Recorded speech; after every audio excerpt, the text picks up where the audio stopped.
आज हम बात करने वाले हैं ऑटो एंसिलरी सेक्टर की एक interesting company Talbros automotive components limited के बारे में, जिसने Q3 FY26 में स्टेडी परफॉर्मेंस दिया है, लेकिन इसके अंदर कई ऐसे हिडन ट्रिगर्स हैं जो आने वाले समय में ग्रोथ को सिग्निफिकेंटली एक्सेलरेट कर सकते हैं। अगर हम सबसे पहले इंडस्ट्री बैकड्रॉप को समझें, तो मैनेजमेंट ने बताया कि इंडिया का ऑटोमोबाइल सेक्टर Q3 FY26 में लगभग 19% ग्रोथ के साथ काफी स्ट्रॉन्ग रहा है, जहां कमर्शियल व्हीकल्स, पैसेंजर व्हीकल्स और टू व्हीलर्स सभी सेगमेंट्स में ब्रॉड बेस्ड डिमांड देखने को मिली है और ईवी सेगमेंट भी लगभग 20% ग्रोथ के साथ तेजी से एक्सपैंड कर रहा है।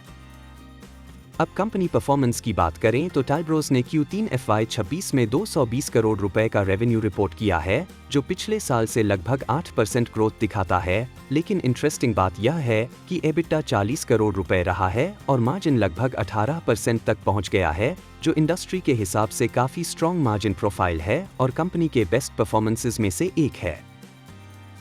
यह margin expansion primarily operational efficiency, cost control और प्रोडक्ट मिक्स इंप्रूवमेंट की वजह से आया है, जो यह दिखाता है कि कंपनी सिर्फ ग्रोथ पर नहीं बल्कि क्वालिटी ग्रोथ पर फोकस कर रही है। अब अगर बिजनेस सेगमेंट्स को समझें, तो कंपनी का कोर बिजनेस गैस्केट और हीट शील्ड डिवीजन है, जो डबल डिजिट ग्रोथ दे रहा है और अभी भी सबसे बड़ा कंट्रीब्यूटर है।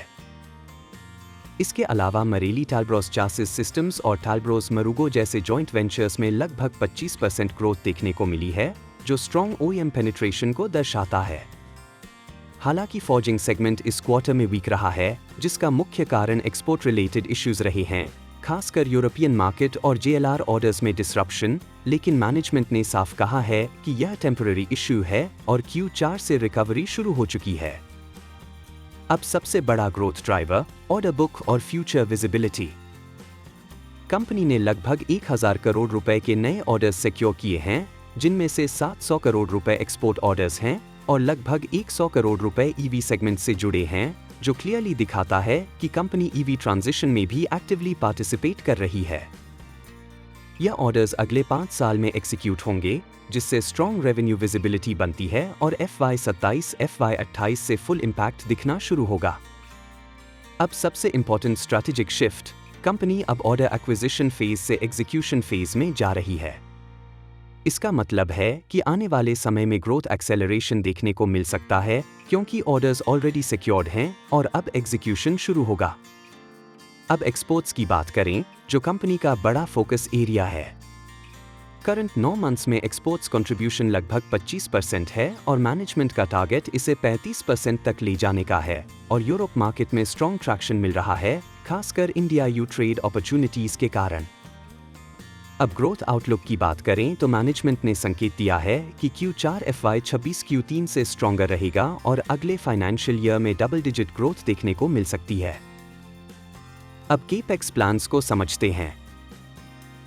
कंपनी लगभग 165 करोड़ का केपेक्स कर रही है, जो primarily forging capacity expansion, merely JV expansion और गुजरात में नई फैसिलिटी सेटअप के लिए होगा, ताकि फ्यूचर डिमांड को एफिशिएंटली मीट किया जा सके।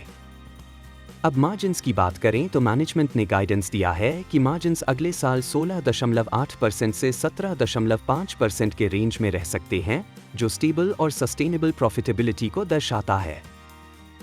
अब रिस्क्स को समझते हैं।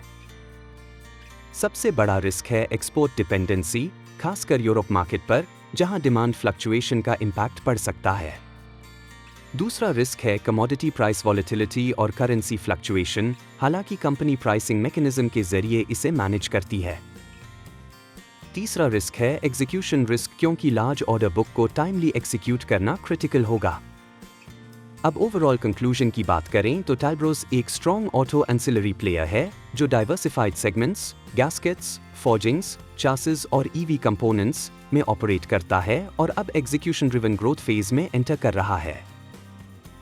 Strong order book, improving margins और एक्सपोर्ट एक्सपेंशन इसे आने वाले वर्षों में स्टेडी कंपाउंडर बना सकते हैं, खासकर अगर एग्जीक्यूशन स्मूथ रहता है और एक्सपोर्ट रिकवरी जारी रहती है।